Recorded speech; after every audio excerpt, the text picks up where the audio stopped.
6. Intermission, Raegen. You've unlocked a brief intermission. 6 months ago. The Magitech vessel scraped against a shore of black, volcanic sand. For a moment, Raegen allowed himself to feel something like relief. They had crossed the impossible sea, navigated a barrier that had sealed this continent, away from the world for centuries, and made landfall on Ardra. But the relief curdled the instant he looked inland. A colossal, unnatural storm raged in the distance, centered not over a mountain, but what appeared to be a nation's capital. A thick, pulsating miasma bled from its eye, a sickness in the sky that felt ancient and hungry. It was so vast, so fundamentally wrong, that it took Raegen's breath away. "The Realm Scourge," Folka whispered, her voice devoid of all the hope she had mustered during the crossing. "It's not a legend. Amnelis's weapon, it's real. And it's here." Raegen could only nod. He had seen the blueprints, the classified reports from the Palladian Civil War about the doomsday weapon Hess was developing. He dismissed it as propaganda, an exaggeration to justify Aldor's own atrocities. But seeing it now, feeling the raw, malignant power radiating from the storm, he knew those reports had been a pale, inadequate description of the true horror. This wasn't just a threat to Ardra. This was a weapon designed to end worlds, and it was awake. 4 months ago. The true weight of their discovery settled on them as they journeyed inland. Raegen, ever the commander, focused on the immediate tactical situation. They needed allies, information, and a base of operations. The miasma emanating from the Realm Scourge was spreading, and Folka, after a tense, silent analysis, confirmed his fear. "It's Amnelis's work," she said, her hand hovering over a patch of wilted, blackened grass. "The magical signature is unmistakable, a barrier of pure entropy. It's not just toxic. It's designed to unravel anything that enters it. Body, mind, and soul." "Can you dispel it?" Raegen asked, his gaze fixed on the distant storm. Folka was silent for a long moment.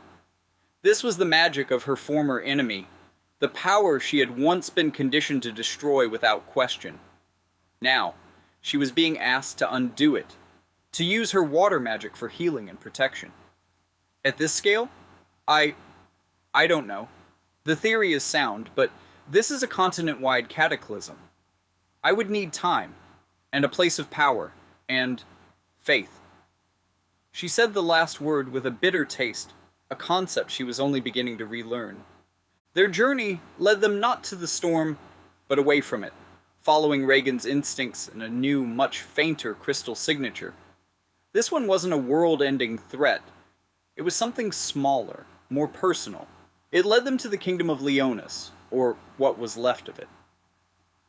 2 months ago, the capital city was in a state of organized panic. The royal castle, a formidable structure of stone and steel, was the seat of power, but its king was absent. They were met at the gates not by soldiers but by a woman who radiated a quiet, ironclad authority. She was Queen Masheri Horn, and her blue steel eyes, though weary, held a sharp intelligence. "You are not from Ardra," she stated, not as a question, but as a fact. "Your clothes, your weapons, and the way you carry yourselves. You've seen war. Real war." "We have," Raegen confirmed. "And we've come to help you win yours. My name is Raegen. This is Folka.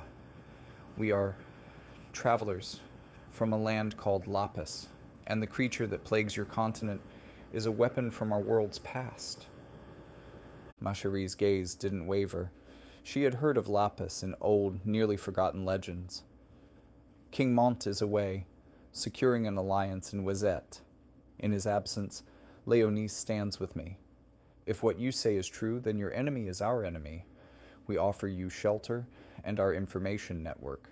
In return, you will share everything you know about this Realm Scourge." The deal was struck. It was later that day, as Raegen stood on the castle walls watching the distant miasma churn, that he felt it. A pulse. Faint, but unmistakable. Crystal resonance. He turned sharply, scanning the horizon. Not toward the realm scourge. That was a different, fouler energy. This was pure, familiar, the signature of a sage's crystal. "Where is Wizette?" he asked a passing guard. The soldier pointed to the east, toward a range of snow-capped mountains barely visible in the afternoon haze. Raegen stared in that direction for a long moment, his hand resting on the hilt of his blade. The crystal he'd sensed a year ago, the one he'd crossed an ocean to find. It had been the realm scourge, a weapon, not his brother. His faith had been right to lead him here, even if it hadn't been Rowan he had felt. But this new signature, this was something else. Something that deserved investigation. Not now. The world-ending threat took priority. But later, when the immediate crisis was managed. He noted the direction, filed it away in the tactical part of his mind that never stopped calculating. Wizette, when this is over, I'll find you. And maybe you'll lead me to Rowan after all.